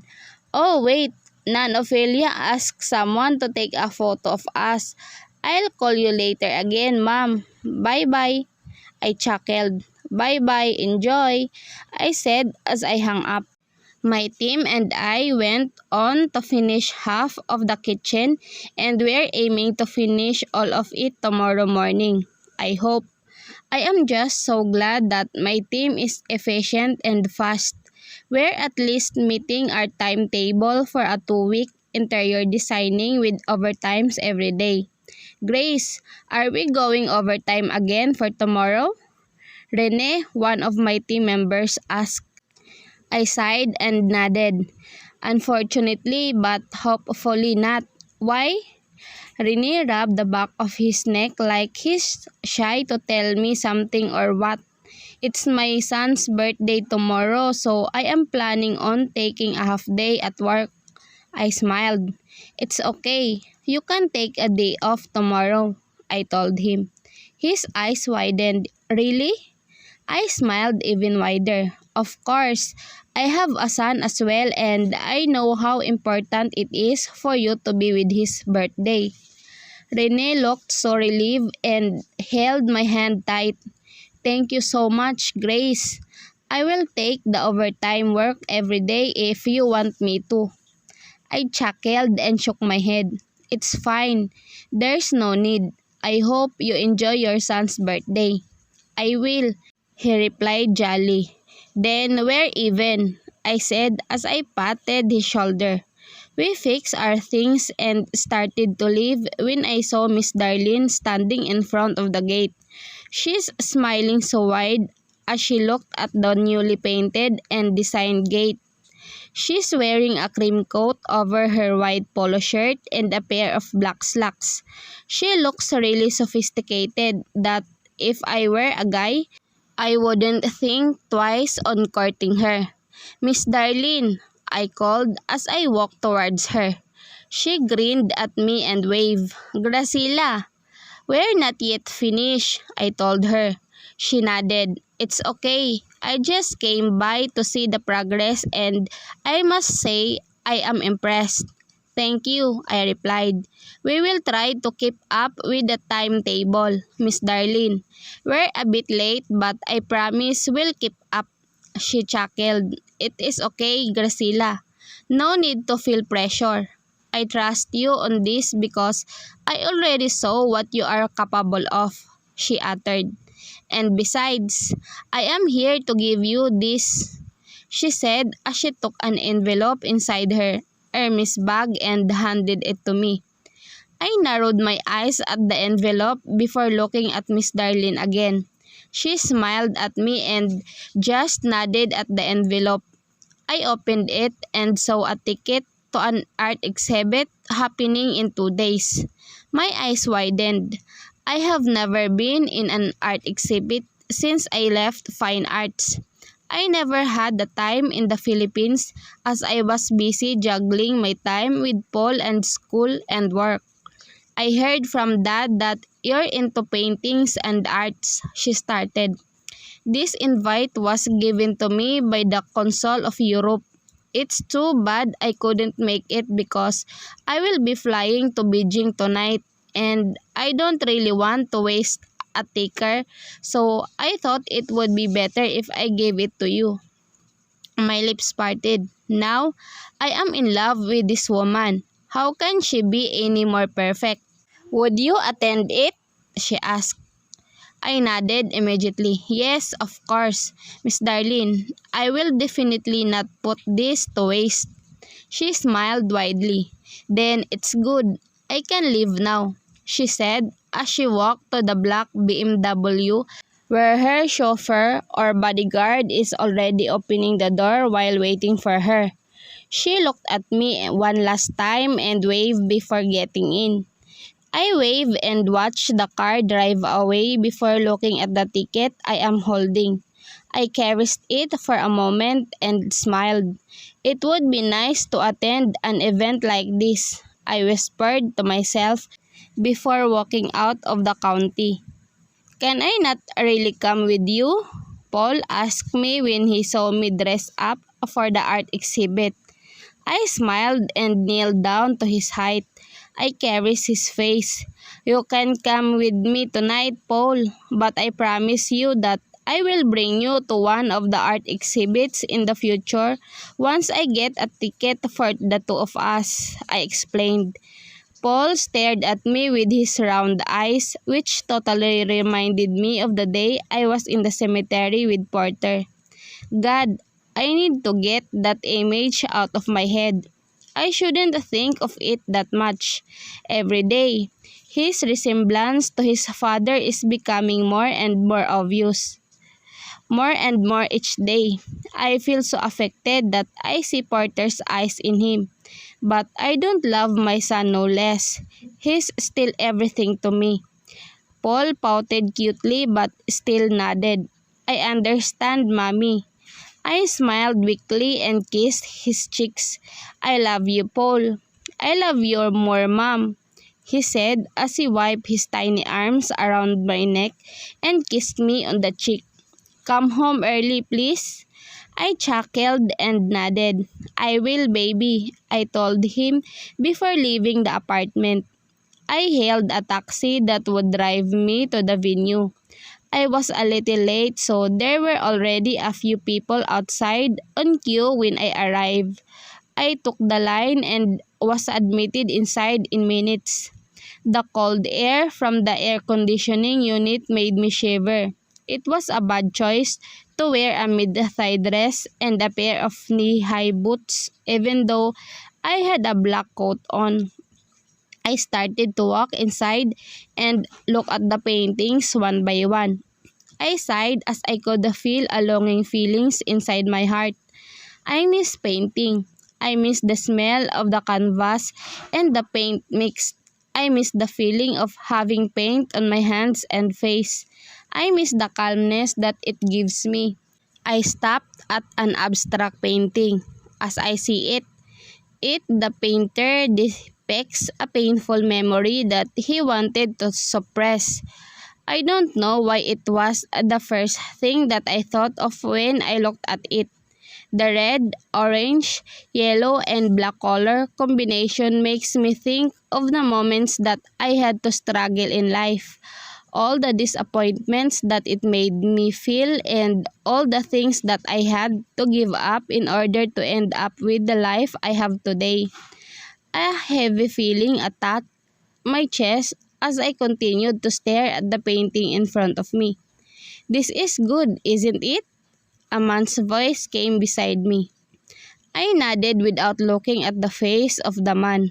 "Good and depressing, I guess," I replied. He chuckled. "You think it's depressing?" he asked. "I think that it is a symbol of hope." I narrowed my eyes and slowly looked at the man beside me. He's wearing a navy blue long-sleeved shirt and a pair of khaki pants. His sleeves are folded up to his elbows, accentuating his strong-looking arms. His dirty blonde hair and his blue eyes made me think of some guy from the beach side, the sand and the ocean. "You think it's a symbol of hope?" I asked him. He raised his brow and looked at me. "Yes," he replied. "And only one color defines it for me: yellow." I gave him a look to explain further. "You see," he started, "the colors orange, black, and red symbolize the hardships of life, and the yellow strokes tell us that no matter how dark and unappealing life is, there will always be a light that will guide us." I stared at him, already hooked to his explanation. "I may be wrong, though," he said. "This painting might be about life, because it shows life's both sides. Life is not always fair. Life is not always about happiness. Life has its ups and downs. Everyone experiences it. But there will always be our yellow, the light that will give us hope and strength to face whatever life throws at us." He looked at me and smiled. "We should always look for the brighter side of things, right?" I watched him for a few moments before smiling slowly. "What's your name?" I asked. He smirked and held his hand out. "Lake Finch," he replied. My eyes widened. "Lake Finch? The artist of the Red Great Wall of China painting?" I asked in disbelief. He blinked several times. "You know that painting?" he asked back. I nodded vigorously. "I am the interior designer of Miss Darlington, Graciela Fowler." I introduced myself. "Graciela, nice name." He grinned widely. "Ah, so you saw the painting that she bought?" I nodded. "You really did great." He chuckled weakly and bit his lower lip. "Not really," he said. "Humble. But you're an interior designer?" I nodded. "Yes, I came from the Philippines." "Philippines? Wow!" He beamed with wide eyes. I smiled. "But I grew up in Chicago." "Really?" he asked in disbelief. "I bought a condominium in Chicago. I'm still looking for an interior designer though. My flat looks so basic." I chuckled but didn't speak. "I hope you're available for that." I narrowed my eyes at him. "But you haven't even seen my works," I said shyly. "Darlene already has your trust, so I think you're good," he said as he grabbed his wallet from his back pocket and took out a calling card. "Here, take it and call me once you finish with Darlene. I will be waiting," he told me before walking away. I watched his back closely, but it wasn't until I saw a familiar set of eyes looking at me with pure anger and rage. I already cursed all the expletives I know inside my head as I watched Porter Dunn walking towards me confidently. He is wearing an black button-down long sleeves and a pair of black pants. I hate that he still looks so divine in those clothes. He has become more intense, and truth be told, he is a whole lot hottier right now. He has upgraded a lot since 5 years ago and it is not helping me at all. I looked away and pursed my lips in a thin line as I focused my eyes on the painting in front of me. I don't even have the strength to analyze the painting in front of me because my mind is going haywire as I felt Porter's presence beside me. The smell of his manly perfume invaded my nose and my system in no time. His smell is still the same, and because of that, a whole new wave of memories come flashing back inside my head. I shouldn't think of them now. In fact, I shouldn't think of them ever. It's annoying. He cleared his throat. I rolled my eyes but did not give him a quick glance. My line of sight is all on the painting and nothing more. "You're here," he uttered in a low voice. I furrowed my brows on the innocent painting. "I suddenly regret coming here. What are you doing here?" I asked him but never offered him a glance. I heard him letting out a deep breath. "I was invited," he replied. "Okay," I said as I turned my back at him to walk away. "I need to get out of here. I need to leave. I hate that I am still so affected with his presence, even though I already convinced myself that I don't love him anymore. Yes, I don't love him anymore. Why would I still love him after everything that he did to me? He broke me and ripped me into millions of pieces. He burned me alive by betraying me and making me believe that he loved me. What an asshole." "Hey!" I heard Porter's voice from behind me but I didn't stop walking. As a matter of fact, I was already headed to the exit. I should just go home and stay with my son. I walked faster until I was already on the streets. I was already too confident that he is not here anymore until I heard him speak. "Why are you running away?" My lips parted in surprise. "He followed me here? Is he serious?" I stopped and finally looked at him. He's standing right in front of me like a dog, willing to do whatever his master told him to. His hands are inside either of his pockets as he stared into me. "Why are you following me?" I asked in a voice laced with anger and rage. I am so frustrated. Why is he here? Where is his fiancée? Why does he keep bothering me? I don't get it. We're done. We're over. 5 years ago. So what is he doing here? Why does he look at me the same way that he did before? He licked his lower lip before taking another step closer to me. "I want us to talk," he said calmly as he tried to reach out for my arm but I took a step back. "Don't touch me," I told him with my quivering voice. "Graciela," he called me with such compassion and I hate that it still makes my heart race. I want to explain. Contrary to the vicious and vile Porter Dunn I have encountered days back, he seems so composed and so relaxed now. "What is there to explain?" I asked back. He looked at me sternly. "Everything, Grace. I want to tell you everything because it already pains me to see you away from me for so long." My lips parted as pain attacked my whole being. The way he said those words made me really broken inside.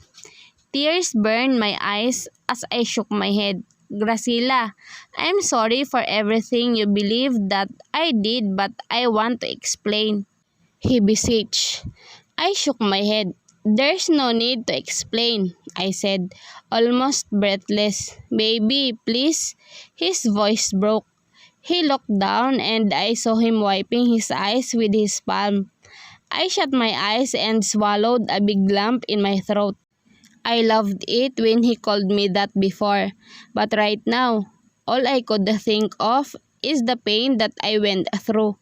My tears are already flowing as I stood there in front of him. I kept thinking about this moment. I kept imagining this moment even though I don't know if it will ever happen. Porter never cried. I have never seen him cry, and only in my dreams have I imagined him crying because of remorse and regrets, but I never thought that it would be as excruciating as this. I'm so stupid. I don't love him. Really? But if I don't love him, why am I hurting this much? Why do I feel like my heart is being torn apart into millions of pieces again? And why does it hurt more now than it ever did before? He looked up and then met my gaze. His eyes are all red. I want to tell you everything. His voice is hoarse and strained. I took a deep breath. I am not yet ready to hear your explanation. He nodded, deflated and defeated. I will wait until you are ready. What if I will never be ready? I asked him. He smiled weakly. I die waiting for my chance, he replied. Graciela, it has been 5 years and never had there been a day that you never crossed my mind. I ran after you. You know? I looked and searched for you but I failed. I am breathing heavily. I feel like I cannot take any more words from him now because I am already an emotional mess. I shook my head. You can tell me that now. You're engaged to Artemis. I've never imagined myself marrying her. My eyes widened. His stare at me darkened. I am not engaged to her, Graciela. I only promised myself to the woman that I love. My lips parted. What the hell? My mind cannot process any more information. I feel like I'm already done for the day. And Artemis isn't the woman who made me fall in love. She didn't break me into pieces when she left. Damn, she never left me in the first place. He continued. Do you think I would even give you a glance if I love her? No, Graciela. I will never even spare you a quick look if I am in love with someone else. When you left without a word, I never thought I would be able to feel this way again. I promised myself that I will never fall for you innocent charms again. I hated you. You know, I hated you to the bones, but you're so unfair, baby. I looked at him in disbelief. Why is he telling me all this now?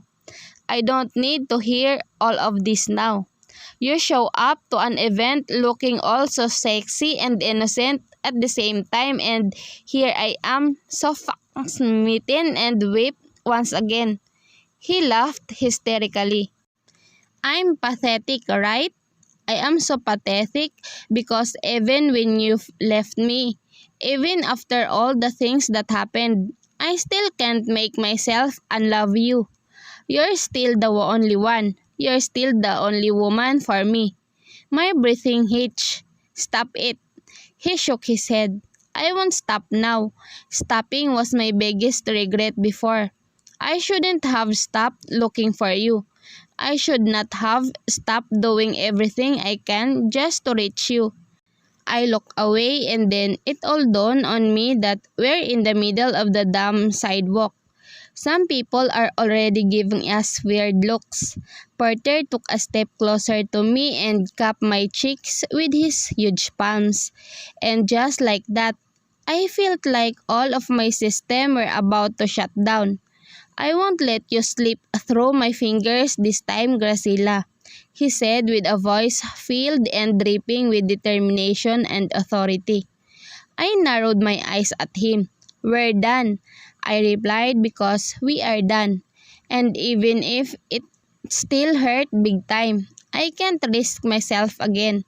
I've been broken before. I have reached rock bottom. I can't just entrust my heart again. Not to Porter. Not to any man." Porter's jaw clenched and his stare hardened. "We're never done, Graciela," I gulped as I was entrapped in his seizing gaze. "I'm gonna get you again," he said like a promise. I shook my head. "I don't care who I fight along the way. I swear to all the gods and heavens and saints that I will get you again. And this time, I won't allow you to motherfucking leave my side again." What the hell? Porter's words from last night lingered in my brain. What does he mean he needed to explain everything? Why does he sound like he's innocent from everything that he did? I know what I heard, and I heard the worst thing possible. I shook my head, praying that it would shake all my thoughts away. I wish it was as easy as that. I wish I was able to finish it in one go. I wish I was able to forget him by thinking about forgetting him. But I couldn't. And the worst part is that I remember everything so vividly. I remember all the things that we did, all the times that we shared. I could still remember everything that he did to me and everything that he did for me. I hate the fact that everything is still all inside my head, like he's etched in my whole memory and in my being. He's like a permanent tattoo that I could never get rid of no matter what I do. I may be able to cover it up, but I couldn't change the fact that it is still there and it will never leave. "Are you okay?" Rene asked me as we were working in the kitchen. I looked at him. "Yeah, I'm good." I watched them installing the cabinets and the appliances one by one. I gave them instructions on how they would place the appliances in place. "I thought you were spacing out," Rene said. I shook my head. "I'm just thinking about several things." "Several?" "Yeah, right." He laughed sarcastically. I rolled my eyes and glared at him. "Oh, just shut up and finish your work," I told him before walking to the garden to inspect the other appliances for the kitchen. Who's that?" Ina asked. Everyone looked at the direction that Ina's looking at, and so do I. My eyes widened when I saw a dashing Porter Dunn walking towards me and my team. He's wearing a white Y-neck shirt and a pair of jeans that hug his tight so snugly. He's walking towards us like he owns the whole place. What the fuck? What is he doing here? "Mr. Dunn," Miss Darlene called out. Porter looked at her and waved. Shit. They know each other? Miss Darlene walked beside me and happily held my wrist while Porter stopped just a few feet from us. He towered above us with his commanding height and posture. "Good day, Miss Tan," Porter greeted in a low baritone. Miss Darlene beamed at him. "Good thing you could come," she blurted in joy. "This is my interior designer, Graciela Fowler, from the Philippines. She's really good." I could almost pout and roll my eyes at the enthusiasm in Miss Darlene's voice. She seemed so happy to introduce me to his friend. Porter looked at me with a raised brow. "Nice to see you again, Graciela," he said as he gave me a meaningful grin. My heart pounded against my chest as I looked at him. Even his voice is going to drive me insane. What am I even doing here? Miss Darlene gave me a look. "You know him?" she asked me. My eyes widened and my jaw dropped. I couldn't think of anything to answer. All I know is that my mind is blank right now. No, yes. I glared at Porter, who just blinked at me before looking back at Miss Darlene, who also seemed so confused with our contradicting answers. "What's the truth?" she asked as she laughed lightly. I gulped and didn't answer. Porter didn't utter a word as well.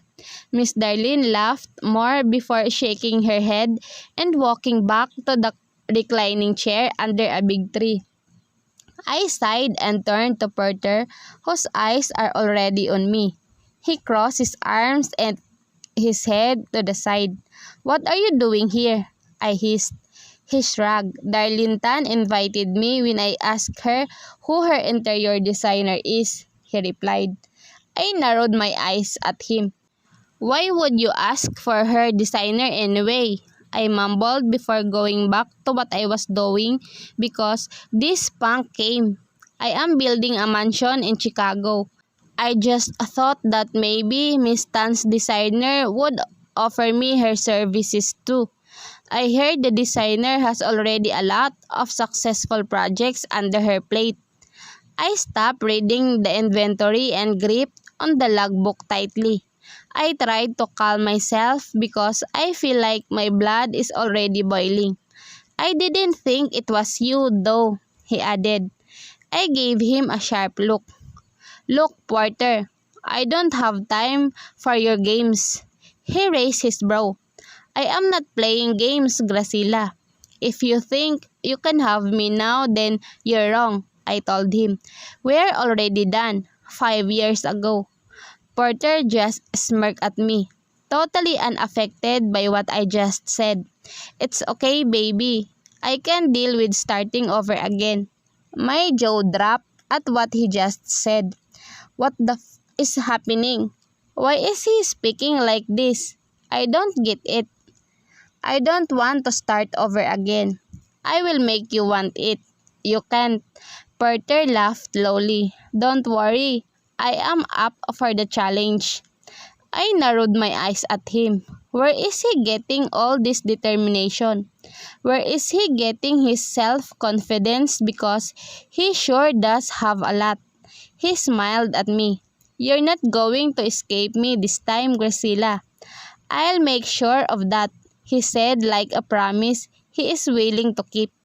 Miss Darlene called us all for dinner after today. To my dismay, Porter stayed there the whole day, so he was also included with the dinner. I sighed and looked at Rene, who's giving me weird looks. He's seen me argue with Porter and I am dumb. Whoever sees how Porter treats me would know that he has other intentions other than friendship. Ina wiggled her brows at me as Porter came closer. "Ride with me in the car," he said as his hand suddenly went to the small of my back. I immediately stepped away from him when I felt his touch. I don't like him touching me like that. Hell, I don't want him touching me ever. "No," I replied. Porter raised his brow at my stubbornness. "Everyone's car is full. Just ride with me so this talk is over." I glared at him. "I don't want to. I'd rather walk." He shook his head. "Still independent," he blurted. Then I remembered the days I would always refuse his offer to help me in my papers when I was still studying business. I always refused his help because I want to learn all those things on my own. Ever since my parents died, I always thought I could live alone independently, without the help of others. "Just go away," I told him as I fixed my things and my face. But Porter didn't move an inch. "You know as well that I won't leave you alone this time." His voice was low and powerful. "Not when I knew that you're not really married." I rolled my eyes. Why did he believe such a thing anyway? "I don't want anything to do with you," I said angry. He smirked. "I respect that. Now, Respect me also when I say that I want anything and everything to do with you. My jaw dropped. He's grown some nerves. Then respect my decision to ignore you. He smiled. Respect my decision to never ignore you and always be there for you. I glared at him. Respect my decision of wanting you to leave me the hell alone. Respect my decision of wanting to be near you all the time. I scowled at him. You're extremely annoying me. I exasperated. He just looked at me and smiled. Baby, that's my goal. Annoy you to the depths of hell so I could get even with the pain I felt for the past 5 years without you, he said. But of course, the end game will still be you and me. I swallowed as I listened to him utter the last sentence in a very serious voice. So, as much as I respect you wanting to dispose me the moment that you can, I hope you can respect me to stay with you and annoy you with my precious presence. My body stilled. Porter leaned down to my ear and I can feel his breath on my skin. I will be waiting in my Aston Martin Gracilla, he whispered before leaving me dumbfounded in front of everyone. I hate you, Porter Dunn. The chills I am feeling when I was inside his car were overwhelming. I kept on remembering every moment that we shared inside this same exact car. I hate that I shared too many moments with him in here. I wish I didn't because now I am paying a huge price. Damn it. I heard Porter heave a heavy sigh. I looked at him and saw him already looking at me. The red light is on and the car's not moving. Now, I regret getting into this car. I should have just taken the cab even when Miss Darlene already insisted that I ride with Porter Dunn. Are you alright? He asked. I pursed my lips in a thin line and nodded. I'm good. A lie that I will never tell him.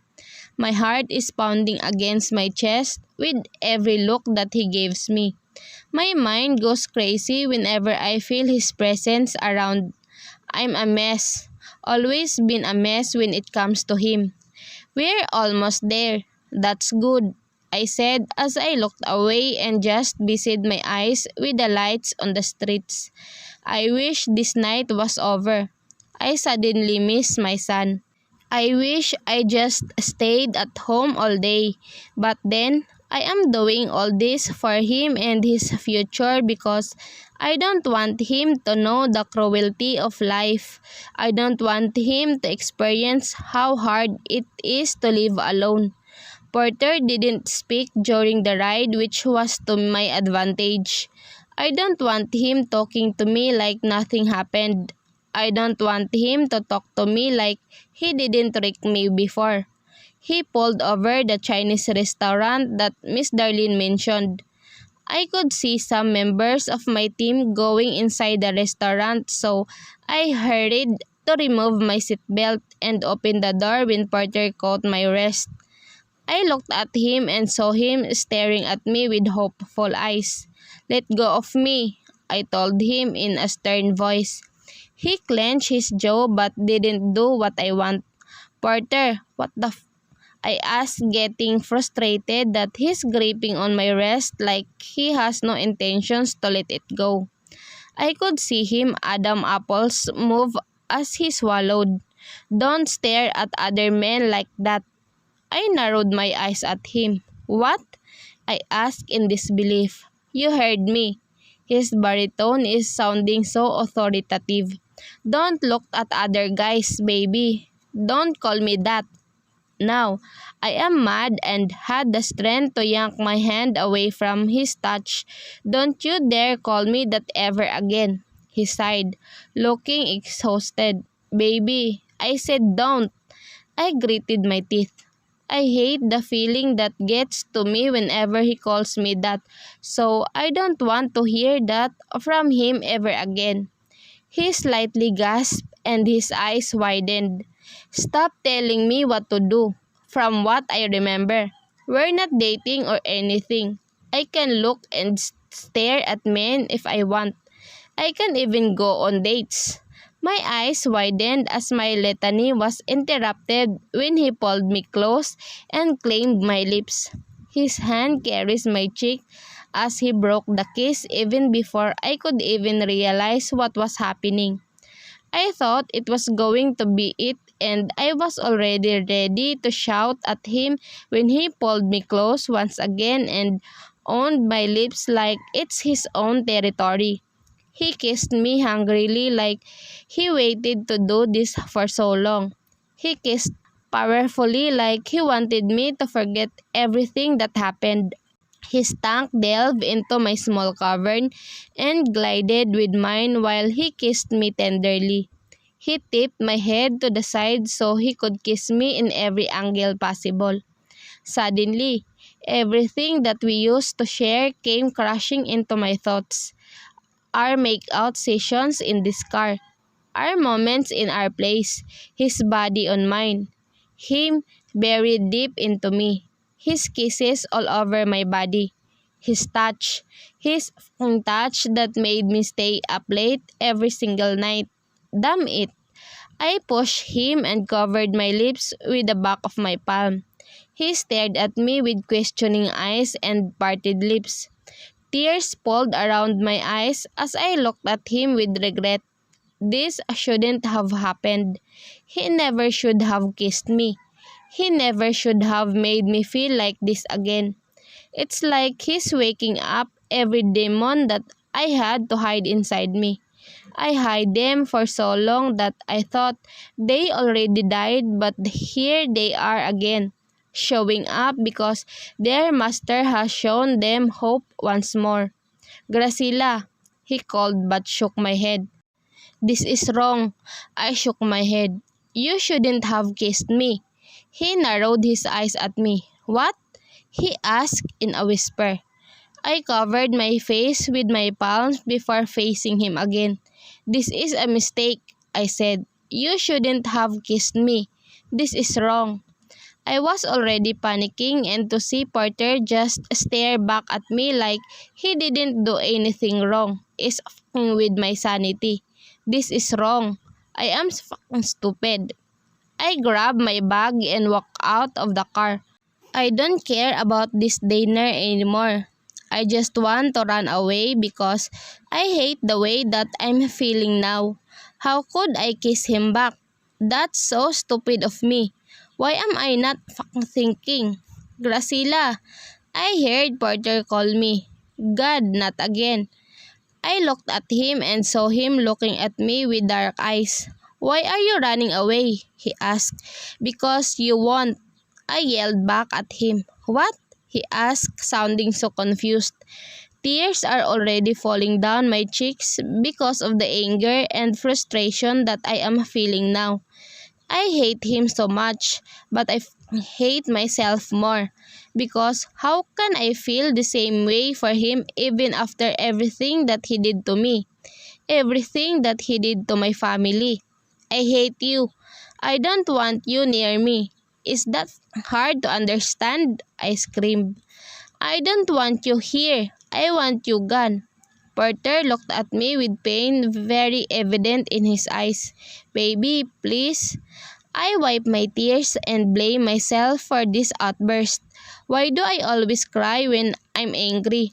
I hate that I always look weak no matter how I try to convince myself that I have gotten stronger after everything I have been through. Why do I feel so weak when it comes to Porter? And most importantly, why do I still love him after everything? Stop it, please. I am so tired. My shoulders deflated. Why do you keep insisting to be with me when I made it so sure for you that I don't want to be with you anymore? Porter swallowed. His eyes now glistened with the lights from the cars and the posts around here. You don't mean that, he shook his head. I scoffed. Why would I not mean it? I asked back. I have all the reasons why I don't want anything to do with you other than revenge. Because I want you all to feel what I felt when you took everything away from me. I don't care anymore. I don't care if people are looking at us with judgmental eyes. I don't care if everyone hears about my plan. I don't care anymore at all. I just want Porter to leave me alone so I could regroup because hell knows I can't understand myself when Porter is in question because I love him so much. Even after everything, I still love him the same. Then get your revenge. Take it out all on us. Take it all out on me. I don't care how much you hurt me, baby, because all I could care about is for you to be happy. I want you to do everything you want, even if it ruins me and my whole of a life. His voice was already so high that this is the first time I have heard him this frustrated. This is the first time that I've seen him this angry. He took a step closer to me and held either of my elbows. His eyes are now bloodshot and I can see some remnants of unshed tears. Baby, I'll let you ruin me. I'll even help you do that. You want to take down the whole Dunn Empire? Go ahead. I won't get in your way. His voice is hoarse. He shut his eyes and took a deep breath. But I want to be with you. Allow me to be with you. His pleading voice sent a million amounts of pain in my chest. His pained look made me lose all of my inhibitions. I swallowed a lump in my throat as he cupped my cheek. Why are you doing this? I asked, almost losing my voice and my breathing. You know the answer to that, Graciela. I beat back the tears that are threatening to fall down my eyes once more. I stared into his eyes, mesmerized and lost just like the old times. When you're ready, I am going to explain everything, he said. But until that moment comes, I will let you do anything you like. I let you ruin me. I let you break me until you're satisfied. My heart constricted at every word he is saying. Because I love you. And I hope that deep inside you, you still love me. But if you don't love me anymore, that's fine with me too. I'll take what you can give, he uttered softly, because I don't want to live a life without you in it and I'm willing to hurt over and over again just so you could be happy.